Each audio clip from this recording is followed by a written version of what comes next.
Bom dia. Bom dia, António Pop, bom dia. Bom dia. E Estás Helena? bom? Tudo bem? Estou bem, Olá, tudo bem. tudo bem. Então, vamos fazer hoje o bom dia a todos, ou boa tarde, ou as horas que forem. Vamos então hoje apresentar este livro que o António Pop, acho que espero que consigam ver. Tem a particularidade de ter o título, os autores e o editor na contracapa. A capa também é um trabalho plástico do António Pop, que além de poeta é artista visual, performer, e já tem outros livros de poesia e outros livros de arte, onde a poesia e as imagens estão misturadas. E este livro, que se chama O Agitador e a Corrente, Cena e Poema, publicámo-lo o ano passado, em junho de 2020, cheios de esperança que a pandemia nos deixava voltar rapidamente à nossa vida normal, mas não foi assim, continuaram a ser proibidos os ajuntamentos e por isso nunca tivemos a oportunidade de fazer o lançamento físico deste livro como gostaríamos. Pronto, ele tem sido vendido em livrarias, apresentado no site da editora, nas nossas páginas de redes sociais e muito boca a boca, que o António tem feito, sobretudo entre as pessoas que já conhecem a sua obra. Então achámos que era uma boa oportunidade, aqui no Ronda, Festival de Poesia de Leiria, fazermos a apresentação deste livro, que na prática já tem uns mesinhos e agora pode chegar a mais pessoas. Bom, e temos a vantagem de ter aqui o António e podermos conversar com ele e fazer-lhe algumas perguntas. A primeira pergunta que eu lhe queria fazer é como é que apareceu este livro? Claro que eu conheço a história, mas se nos puderes contar, este livro já existia antes de existir, se puderes contar um pouquinho a história da gênese, como é que tu e a Acho, Mamtaz fizeram este livro? hum, então, este livro começou uh, por volta do ano 2002, 2003, por aí, não sei, talvez até antes.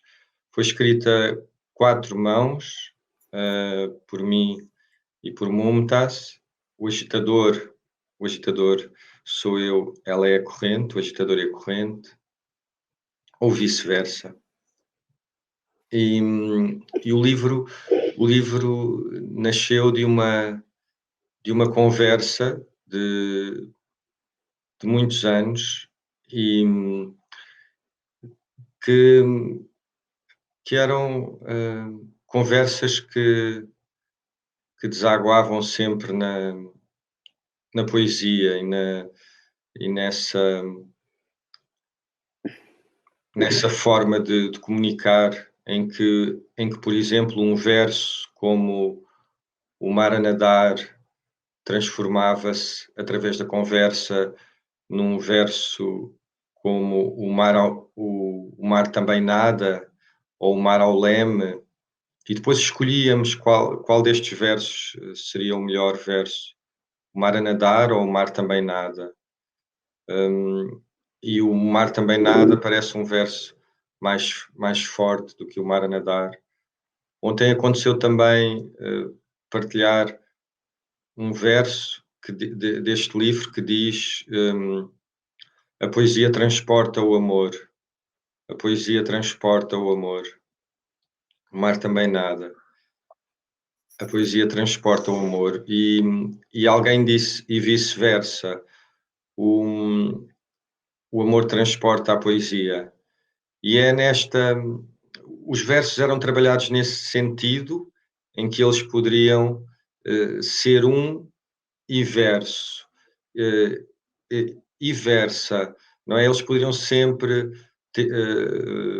apresentar uma camada de sentidos em que era possível substituir e, do meu ponto de vista, isso é a poesia, essa infinita multiplicação dos sentidos, essa vibração dos sentidos, de forma a que um verso não cristalize, de forma a que qualquer coisa que é dita continue viva e venha para vivificar.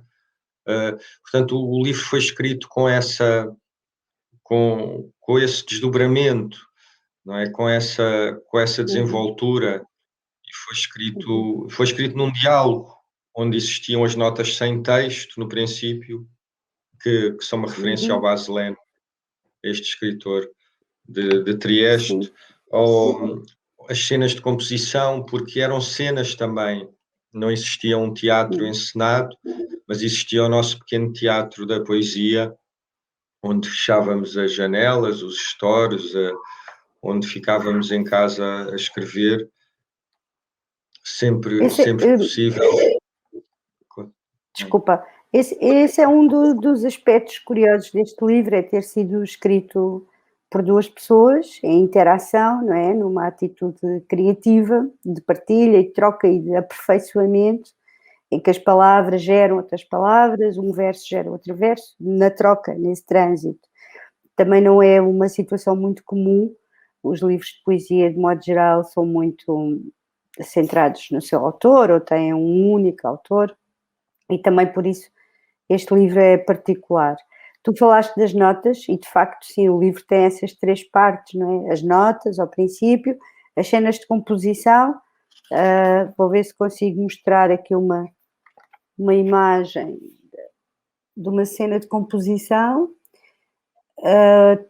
O livro tem na primeira parte 8 cenas de composição, que podem ser lidas como um verso, como um poema, ou como uma partitura. Aliás, esta depois tem aqui mesmo partitura sem roupa. A indicação dos tempos, que é outro aspecto interessante, do lado, antes dos versos, vão sendo dadas indicações temporais de minutos e segundos.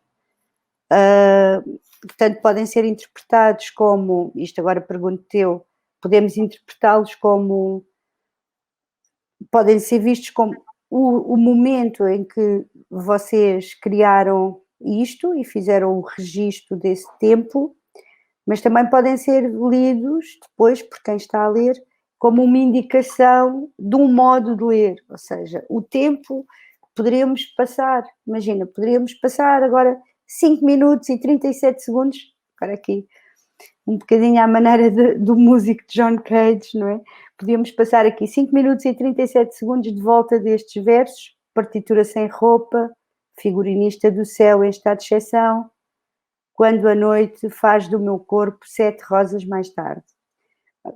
E poderia ser pode até ser eventualmente um exercício interessante de ver o que é que acontece quando ficamos 5 minutos e 37 segundos com estes 3 versos, que fazem um pequeno poema. E o que eu te queria perguntar é, a minha experiência de leitora com este livro é que, neste caso, as palavras, mais do que serem a expressão de um pensamento ou de um sentimento, elas têm uma competência, uma capacidade performativa em que elas criam as situações em que elas estão a descrever. Isto é, se nós aceitarmos o convite para fazer aquilo que nos é dito no livro, se o entendermos como indicação, elas passam a ganhar uma situação performativa. Não é apenas a expressão daquilo que tu e a Mumtaz estavam a pensar ou a escrever, mas passa a ser a minha experiência na relação com aquelas palavras e com aquela situação. Isto faz sentido, e pergunto isto porque sei que o livro teve uma primeira apresentação lá no princípio de 2000, em que havia essa dimensão de performance, não é? Havia essa leitura, foi inclusivamente feito um livro, a edição de fotocópias, em tamanho A4, agrafado, distribuído entre várias pessoas, não é? Pronto, havia esse lado de apresentação e de performance, não é? Que também é muito importante para ti, a palavra dita e a palavra, o corpo, a relação entre o corpo e a palavra, que também está aqui. Não sei, se quiseres contar um bocadinho desse processo. Sim, para começar, essa marcação do tempo, que tem também várias interpretações, digamos assim, as que tu deste, e essa da marcação também de quando foram escritos, mas depois também, mesmo durante a edição do poema, isso foi transformado novamente.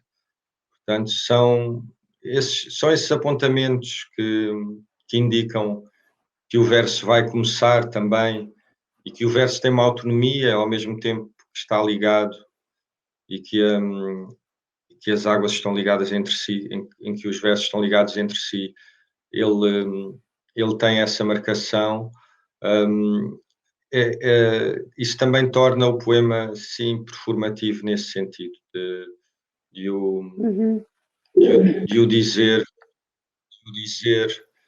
e de o trazer para a voz,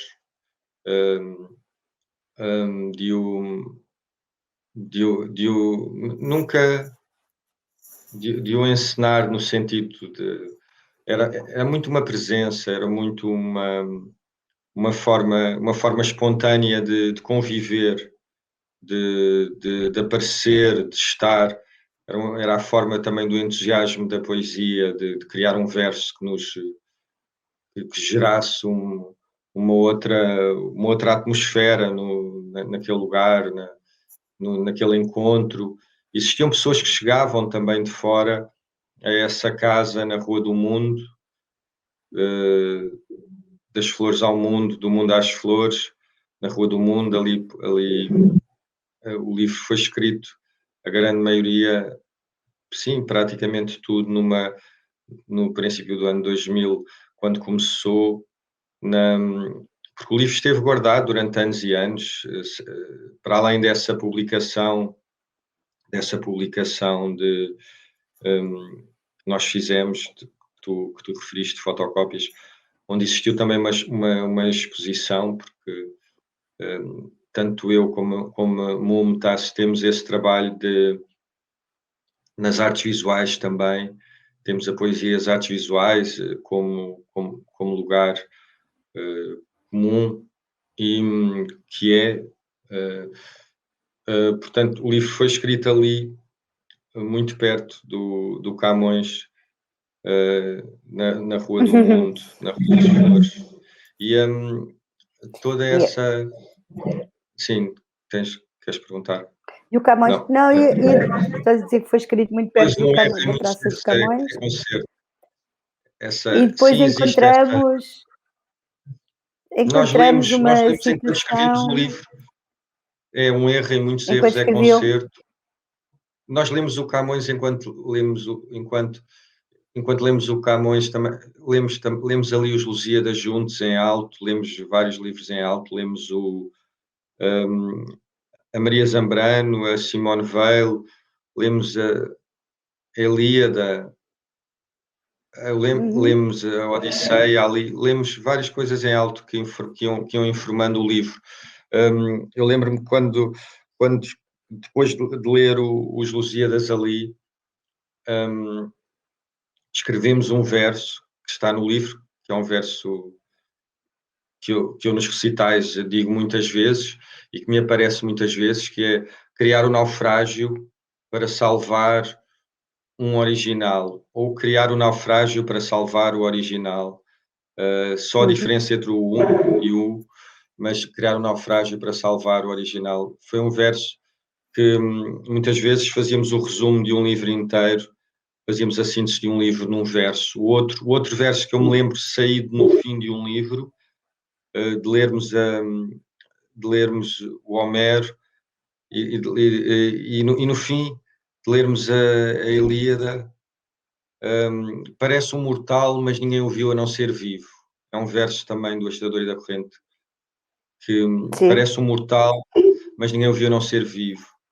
Que depois também aparece. Estes versos eram mesmo escritos, não eram, eles perdiam a autoria. Quando tu falaste na autoria nesse sentido, e aí o mais forte para mim deste livro também foi o escrever o livro, e o ter essa experiência da vivência com alguém, uma vivência tão extraordinária, causa ao dia horas extraordinárias, não é? Que está no coisa, porque eram descrições de realmente como sobreviver de uma outra forma e com uma outra luz, com uma outra claridade, com outro entusiasmo também em relação a tanto do exterior e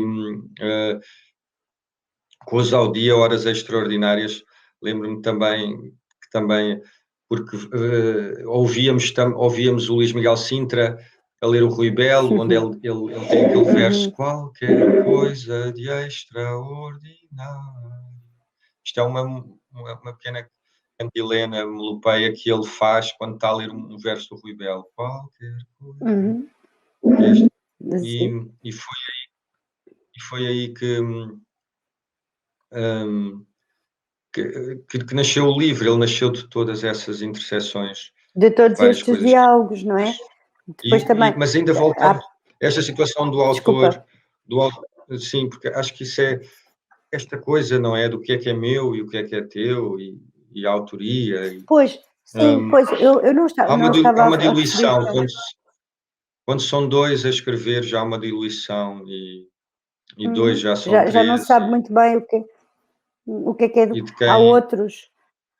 Porque não era sentido... O que é incrível, só para concluir esta coisa, o que é incrível para mim também é, não existe realmente, eu não consigo dizer, olha, aquele verso foste tu que escreveste, este fui eu, mas eles aparecem juntos. Não, eles apareceram porque os versos têm realmente um caminho até ao seu aparecimento, muitas vezes, mesmo que seja um caracol de rompante, mesmo que eles apareçam espontaneamente, existir uma série de gestos, digamos assim, gestos mais ou menos internos, exteriores, na relação com a ação ou com a contemplação, ou com essa voz que floresce e nos contempla, não é? Que quanto mais existem, até esse surgir do verso, e quando são duas pessoas a escrever, isso fica muito evidente, porque a outra é o espelho, muitas vezes o espelho partido e o espelho atravessado, não é? É tremendo que se atravessa, portanto isso fica muito evidente, portanto o verso não é de ninguém, a poesia não é de ninguém nesse sentido, não é? Parece um mortal, sim, mas ninguém ouviu, não. Quando estava a falar... Pois, quando estava a falar da autoria, não era tanto no sentido da propriedade, não é? Da posse, mas, e sim, há aqui uma espécie de autor diluído, atravessado por outras vozes. Já falaste do Camões, do Rui Belo, há pouco naqueles 3 versos que eu li, está lá o título de um livro do Paul Celan, As Sete Rosas Mais Tarde. Sim, também lemos que também era outro, não é? Outro dos convivas. O Herbert Welder, ou seja, ao longo do livro nós vamos encontrando essas citações não explícitas, em alguns casos estão em itálico, noutras não, mas é esse diálogo em que os versos de outros autores também convivem agora com os vossos, e ao estarem num livro com os vossos nomes, eles passam de alguma forma a fazer parte deste livro, e por isso são versos deste livro também, ainda que originariamente venham de outros lugares ou de outros autores. E continuando a falar das 8 cenas de composição, portanto, nós temos esta primeira parte do livro, que é como se fosse uma caminhada, um processo para chegarmos ao poema.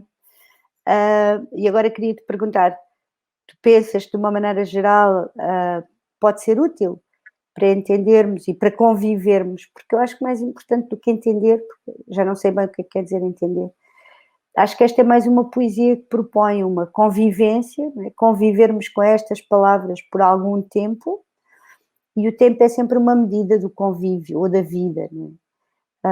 Mais do que abrir este livro para ficar a saber alguma coisa, ou para entender, ou para dizer de que é que trata, é mais uma experiência de convivência, não é? E depois, no final, chegamos à última parte do livro, não ao final, e então temos aquilo que podíamos descrever como um poema, pronto, versos seguidos uns dos outros, muitos deles são frases que migraram das cenas de composição para lá, não é? Portanto, fazem parte do todo.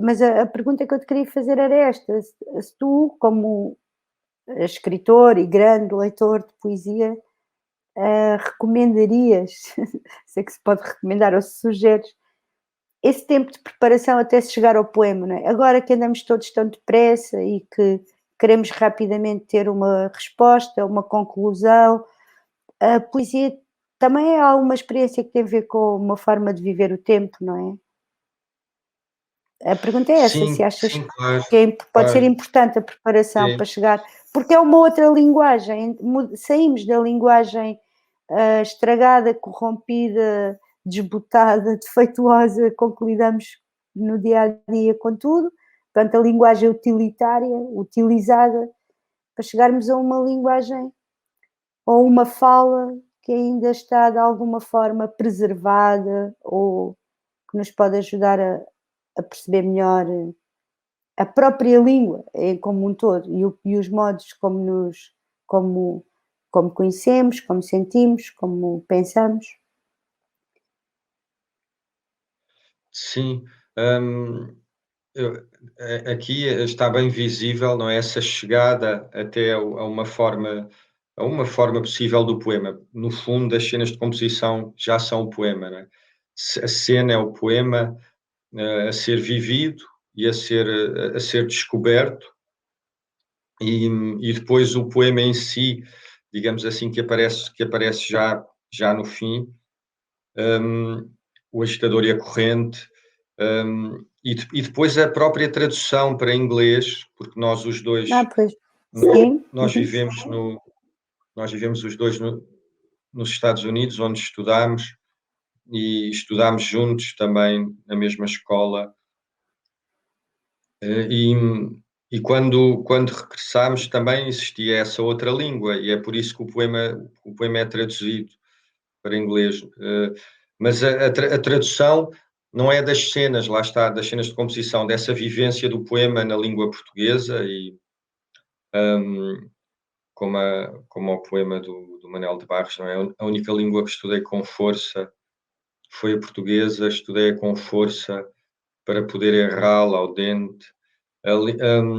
Mas toda essa passagem, é verdade que essa passagem, através da primeira cena de composição, um, de tudo isto, leva a que a marcação, e lá está a marcação do tempo, que se veja que existe o labor, não é? Que existe esse métier esse fazer ao longo dos dias, das horas, dos minutos, dos instantes. Existe esse fratal de tempo também que dá origem à hologramática, não é? Esse holograma dá origem ao holograma uhum, gramatical.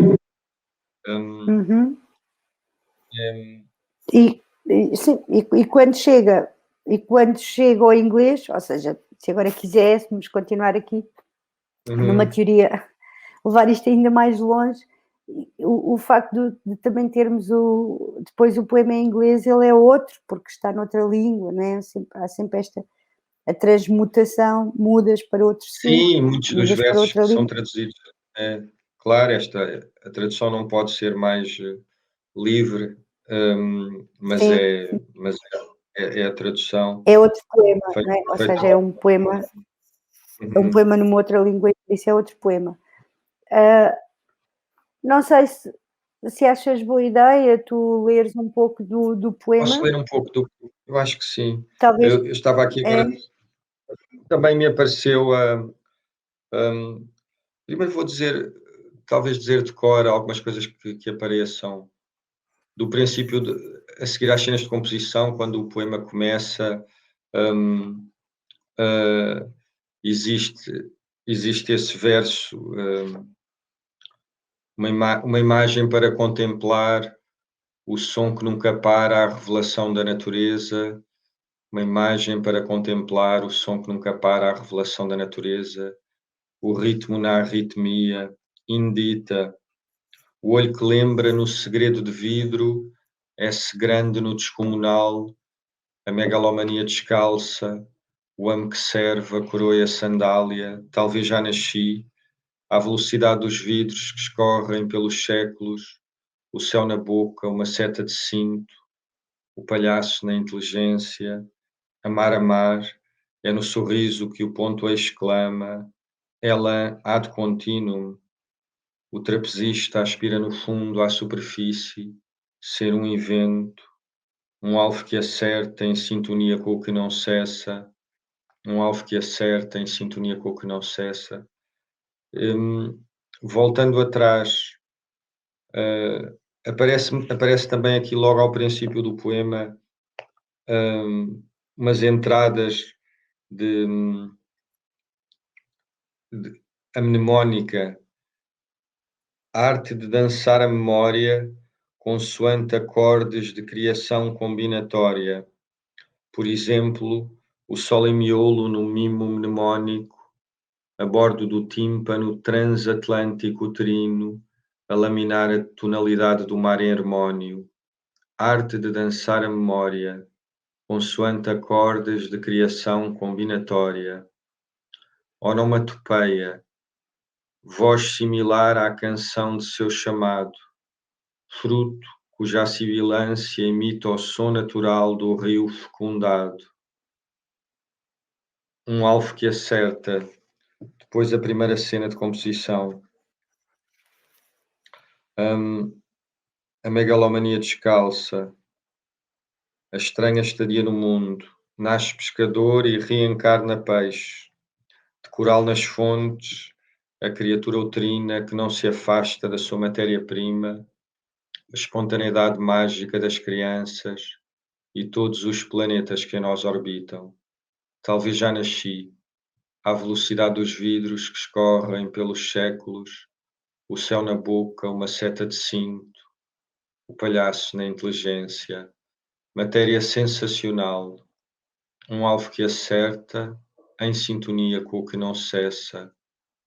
O futuro da palavra tempo era como que uma cadeira sentada, é tremendo que se atravessa, encarnar o alerta, é tremendo que se atravessa, ecstasis, encarnar o alerta, é tremendo que se atravessa, criar o naufrágio para salvar um original, ela ad continuum, o trapezista aspira no fundo à superfície, o presente da palavra tempo era como que uma cadeira sentada, a língua das árvores, uma cortina para descortinar, o tambor do olhar, a hélice vital, a harpa humana, a dança imortal da música. Não há nada como a ver, fazemo-nos ao fazer. Mudança da noite e dupla sentinela, um misto de antemão e luva sem par. O presente na lapela, a lupa de para sempre, um caracol derrompante, dança ao som da mansidão. De gazela no passo, uma plateia de ossos à escuta. Qualquer coisa de extraordinário. De coral nas fontes, a criatura uterina que não se afasta da sua matéria-prima. A espontaneidade mágica das crianças e todos os planetas que a nós orbitam. O poeta inspirado é sem obra. Não há nada como não querer. Universo à letra, imanente à espera, princípio que nos precipite, trapézio sem ésio, vertigem virgem. Uma via em contacto do próximo ao próprio. Das flores ao mundo, do mundo às flores. Ser um em cada. Que transe tão rigoroso. Água vezes água, no clímax o apego a nada, no cume o apego a nada, de mão dada à pele um gotejar oceânico, esferas amontangentes, invento de cor, criar o naufrágio para salvar um original, salvar ainda o lírio do delírio, o dilúvio do pranto, o primeiro molde de água, o inaufragável, o mar também nada, no universo ao relento, o Himalaia, o furor límbico dos contadores de histórias, o furor límbico dos contadores de histórias. A poesia transporta o amor transporta a poesia. Sim, é mesmo vice-versa. A poesia transporta o amor. Por isso a atenção está sempre a começar. existe isto, não é? A atenção está sempre a começar, furtivas distrações invadem continuamente a atenção.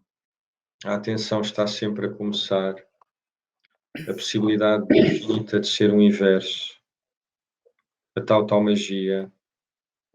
Queres entrar, Helena? Sim, Água em estava aqui a pânico. ouvir-te. Estava aqui a ouvir-te deliciosamente Água em pânico. e a ver como depois a ordem, e ao ouvir-te verifiquei outra vez isto, não é? Que a ordem dos versos não é rígida, os versos podem fluir Pois, e combinar-se de maneira diferente uns com os outros, o que evita, e há pouco antes de entrarmos tínhamos estado a falar disso, o que evita sempre essa situação de repetição que é tão maquínica e mecânica e que nos retira do humano. Repetir é empobrecer, não é? Então sim, essa riqueza, dizer tantas vezes a mesma sim, coisa também. e é É, muito interessante que tu cada dizer vez de que outra lês maneira. crias combinações novas, e porque o próprio texto permite isso, não é? As frases Daí o podem texto circular ter entre fixado elas.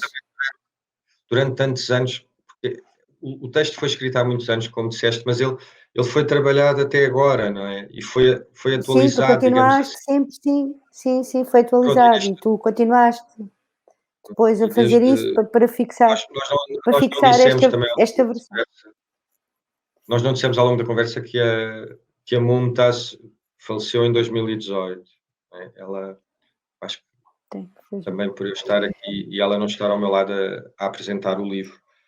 E, Sim, e, é portanto depois foste tu que fixaste este texto, que o atualizaste tal como ele está agora, né? Pronto.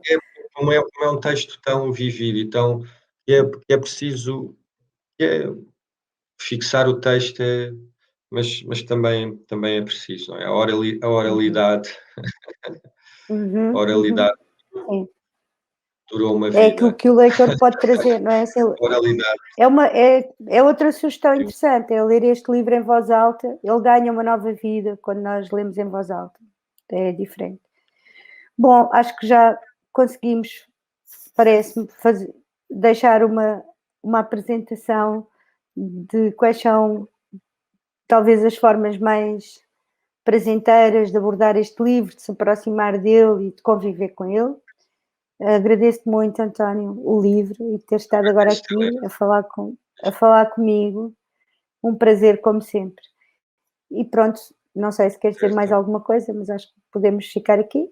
Só dizer que é O Agitador e a Corrente, Cena e Poema, um livro de Mamtaz e António Pop, que publicámos na Mariposa Azual em junho de 2020 e temos disponível para quem quiser conhecer. Obrigada, António. Obrigado e obrigado a todos aí. Obrigada a todos. Um Obrigado beijo, e Helena. sucesso para o festival. Um beijo. Até logo.